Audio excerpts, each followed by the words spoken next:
O presuposto municipal de Ribeira ascende aos 24.360.000 euros, que supoñen un incremento do 9% con respecto ao anterior orzamento. É unha subida do 9,15%, que algún se preguntará, pois, por que ou como somos capaces de incrementar o presuposto en prácticamente un 10% en este momento. Bueno, dúas son as razóns que así o fan posible. Unha, que é a máis importante, é o de incluir o que pode ser o ingreso pola venta do matadero de 1.058.000 euros, e outro, pois que, inda que non na totalidade do ano, hai un novo ingreso que ten que ver ca taxa de depuración.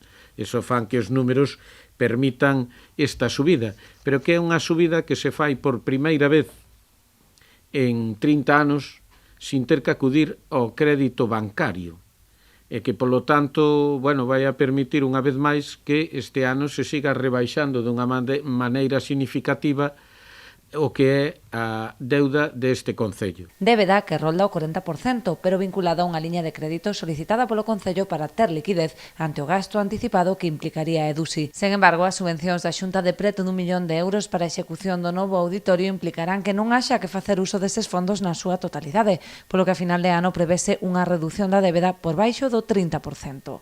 O alcalde destacou o marcado carácter social deste orzamento, cun incremento do gasto en máis d'1 millón de euros. Verase complementado cun crédito extraordinario para o Plan Reativa Ribeira, que pretende apoiar a familias e pequenas empresas afectadas pola crise do COVID-19. Podamos aprobar o Plan Marco de Reactivación Económica de Ribeira, un plan marco que pretende, pois, non deixar a ninguén atrás, desde parados, xente que entrou en ERTE, comercios, actividade productiva, actividade formativa, xente que necesita as asistencias sociales, xente que necesita emergencia social, xente que necesita compra de ordenadores ou acceso a internet, etc. etc. Toda esa estrategia está incluída no Plan Marco de Medidas de Reactivación Económica, a cual o presuposto é un dos instrumentos que o vai a facilitar.